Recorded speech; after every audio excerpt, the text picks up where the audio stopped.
I want to thank all of you for attending our news conference here this afternoon. Today, we're here to give you insight into the cold case of Amy Hooper. This case has remained a priority in the office for several years, and there are so many people to thank for not giving up, as you can see from behind me. It's now my honor to introduce our sheriff, Sheriff Dallas Baldwin, to kick things off. Good afternoon, everybody, and thank you for attending the news conference. I'd like to say that we cannot forget the victims of terrible crimes like Amy Hooper's and the families and friends who are left behind to suffer through the years. No one deserves to go through that, no one. Thank God we have men and women who will not give up seeking justice through hard work and dedication, and I am very blessed to have people like that working in the sheriff's office. It takes incredible patience, persistence to solve cold cases. Sometimes years waiting for just the right set of circumstances or events to unfold. To keep digging, pushing, and not willing to ever give up. A successful outcome would not be possible without the right relationships and working with other agencies both locally and nationally. This case is an excellent example of how sharing resources and information among agencies solves crimes. Advances in familial DNA through scientific research played a vital role in solving this case, but not all cases are solved by modern scientific technology. Sometimes just good old-fashioned police work is what it takes. Surveillance, pulling trash, going through records page by page, and conducting surveillance and interviews, interrogations is what it takes to sometimes solve a crime. A special thank you to the FBI, the Attorney General's Office, Attorney General Dave Yost, BCI, the Thurston County Sheriff's Office in Washington, Thurston County Prosecutor's Office in Washington, Lacey Police Department in Washington, and the Franklin County Prosecutor's Office for all working together on this case. Without their partnership and hard work, this crime would not have been solved. Our hearts do go out to the family and friends of Amy Hooper for having to suffer her loss through all these years. Hopefully today you find some kind of relief and peace. A huge thank you to Chief Rick Minard and his staff for the Franklin County Sheriff's Office for their hard work, patience, and persistence in working on this case. And at this time, I would like to introduce Chief Deputy Rick Minard to come and make a few comments. Thank you, Sheriff. I want to start off by thanking you guys for being here. As I walked in here, I saw this room was packed, and appropriately it should be. This case has been a challenge for us and the community for a long while, and I'm so glad that the media is covering this as they should. I want to thank the sheriff for his confidence in not just me. It's the division. It's the people that you see up here that have put this together. We've sent investigators literally across the country over the years, tracking down leads all the way to the West Coast, not just Washington, but California and some other places, tracking down leads. And that wouldn't be possible without having a sheriff that supports you and what you're trying to accomplish. And so I want to thank you, Sheriff, for giving us that. Today I stand here before you. It's a long overdue announcement. 33 years, Sunday, 33 years.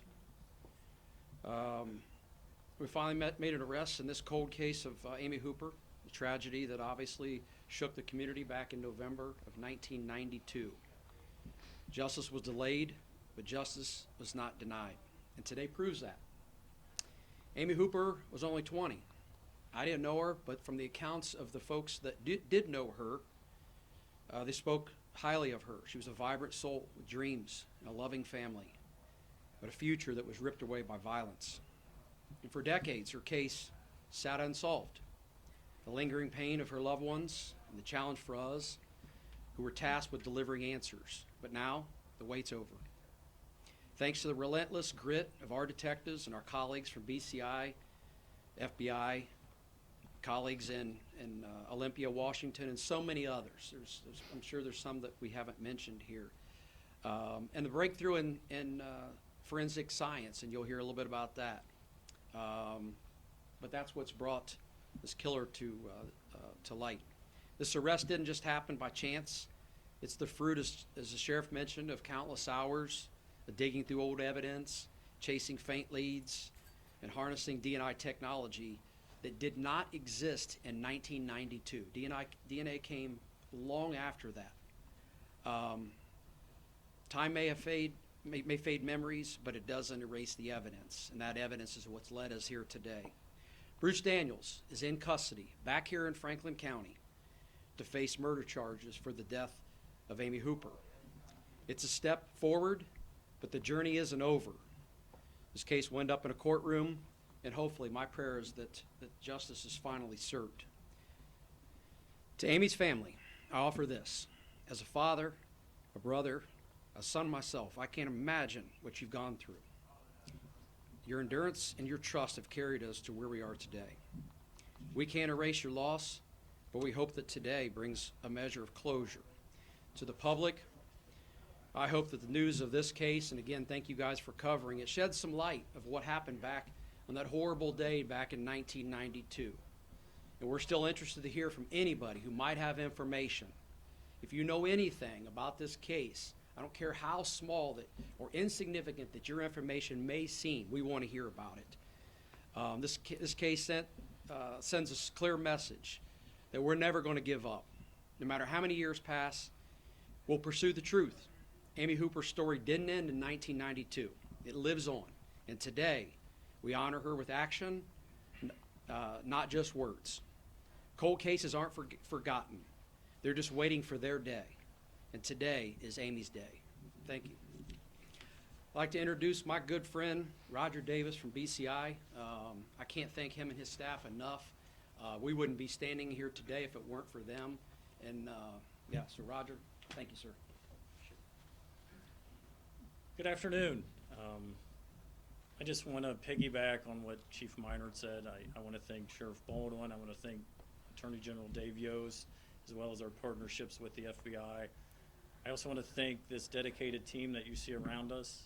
It was a collaborative effort of investigators, analysts, and people who took a vested interest to never give up, to look at all the forensic avenues as well as data-driven aspects of this case. But more importantly, today is about Amy. Today is about Amy's family, Amy's friends, Amy's loved ones. Most of us would never understand what it's like to wake up every day with the pain and suffering and the unknown for almost, for over 3 decades, 33 years.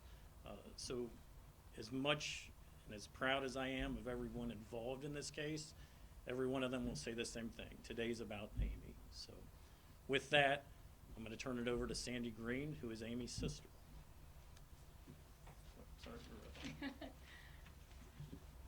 Hi, my name is Sandy Green, and I am Amy's sister. I'm speaking on behalf of the family today. We would like to start by thanking the Franklin County Sheriff's Office, especially Detective Clark, and the Ohio BCI and their entire forensic team. 33 years ago, on March 9th, a beautiful woman was taken from this world.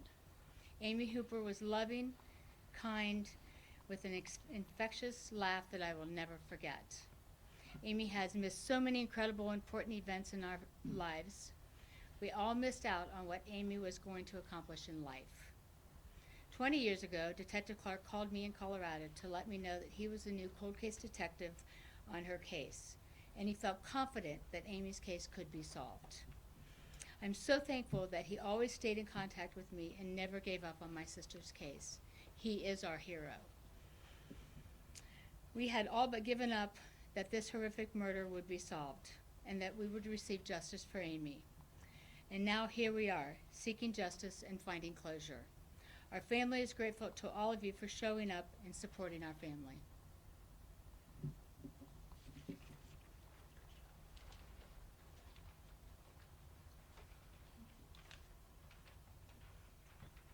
We are going to open it up to Q&A.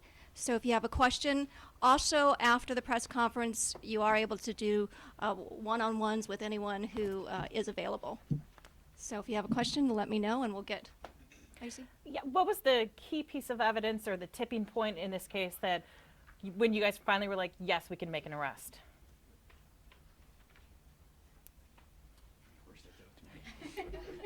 You know, as I mentioned, DNA did not exist back in, at least the technology did not exist the way we see it today.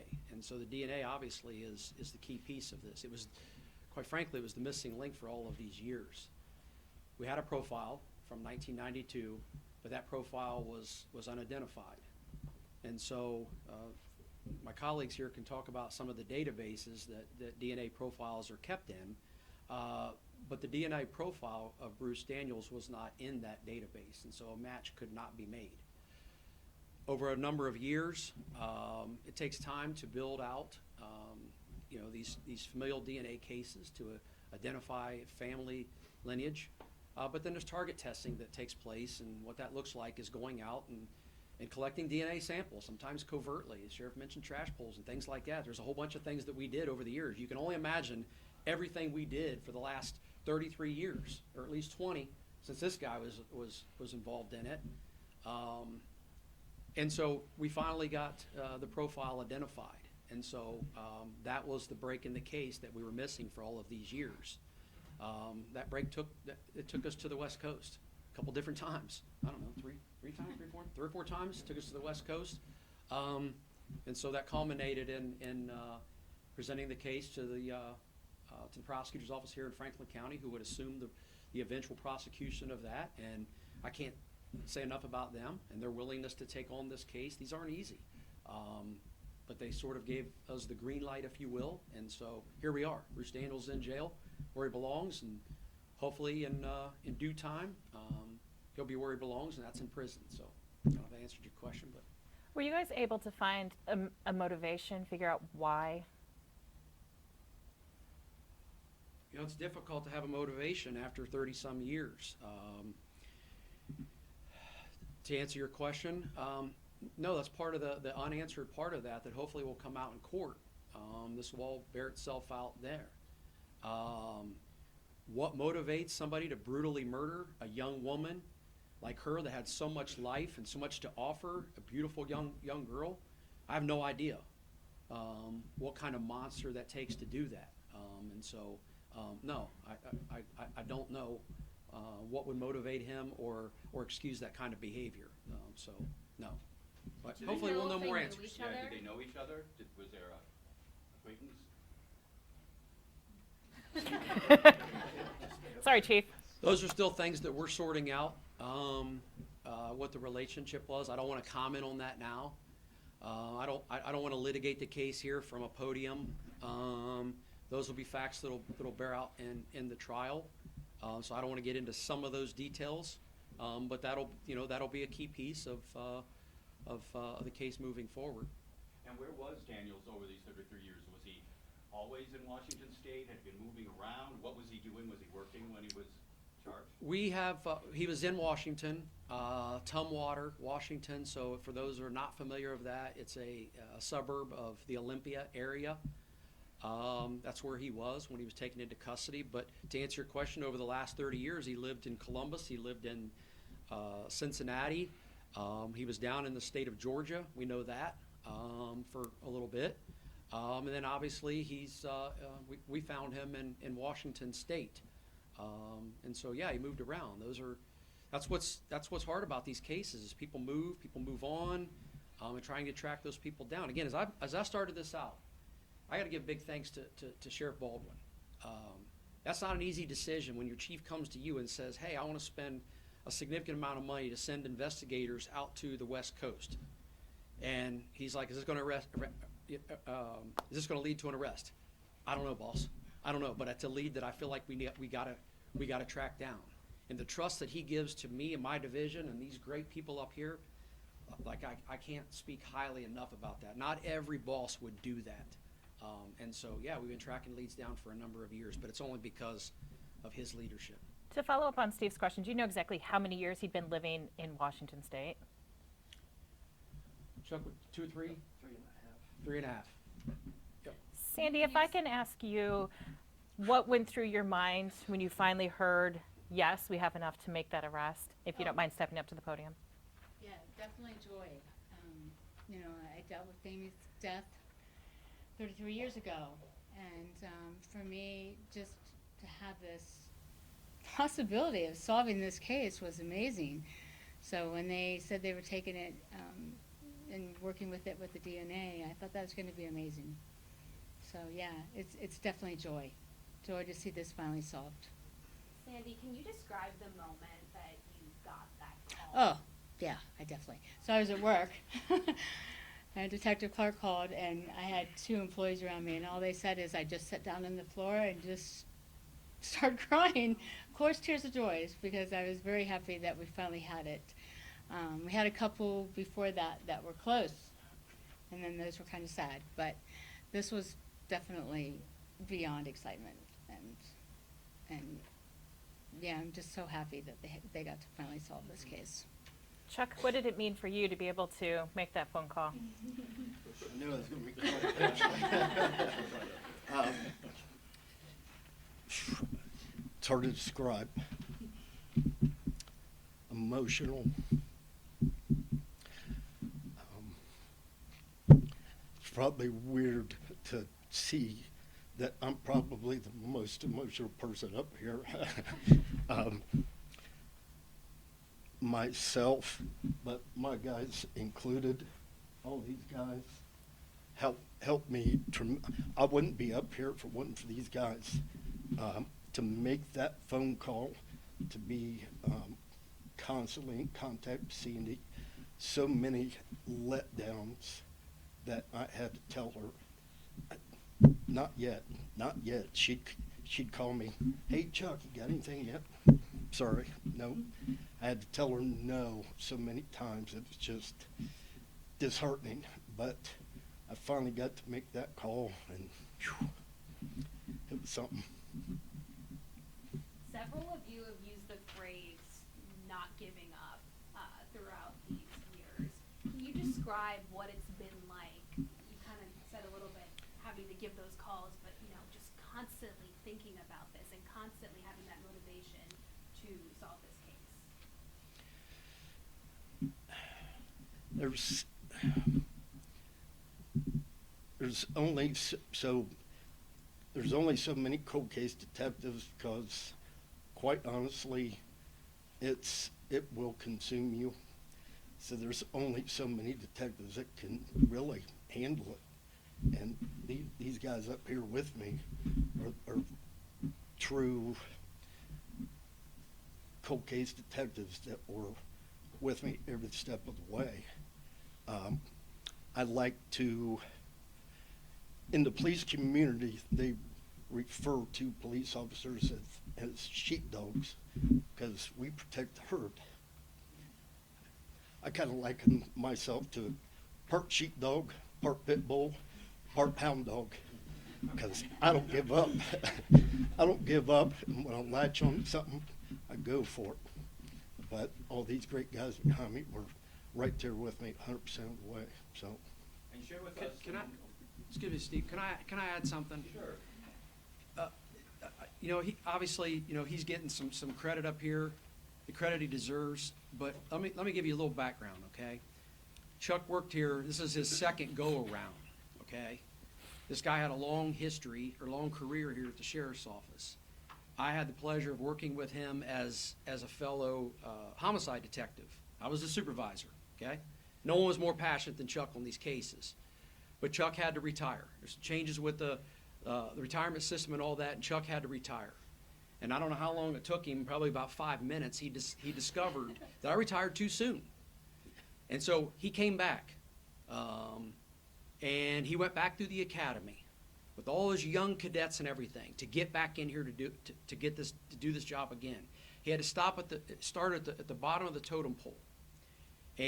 But I always knew his passion, and I got an opportunity to bring him back to my division in an administrative assignment. It means handpicked by the chief, okay? And I handpicked him, not for cold case, I'll confess, it wasn't for cold case, but it was something else. But once he got back into my division, so that I could control what cases he could work on, I unleashed him again on cold cases, because I knew that was his passion. I knew that's where you were going to get the most out of him. And since he came back, get out of his way. He's been relentless, and that's what brought us here today. It's his dedication. It's his devotion. A lot of stars up here, nobody is on the level that this guy is in terms of commitment. And so, yeah, he deserves all the credit. Thanks. So I was gonna ask, you told us about the call, the moment you made the call. What was it like for you, the moment you got the forensics evidence, the moment you got everything back that pointed to a guy and you knew and realized you were about to make an arrest? What was that moment like for you? Took my breath away, honestly, for a few seconds. Got the call from BCI, and I just went, finally, because as Chief Minor said, several people were checked, several nights, early mornings were things were conducted where we got some samples, collections, surveillance for hours and days and hours and days. But I got that call from them. It was just finally, because me getting that call meant that I could call Sandy, call the family, and say, we got it. So what'd you get, like a cigarette butt or something? Rather not say it this time. Yeah, probably. We all good? That'll come out later. Can I ask what the significance was of the necklace? Have we been able to find that out yet? Not at this time. No, still working on a few things, so. All right, thank you, Chuck. Thank you all. If anybody does want to do any one-on-ones with anyone, please let me know who, and we'll see if they're available. Thank you.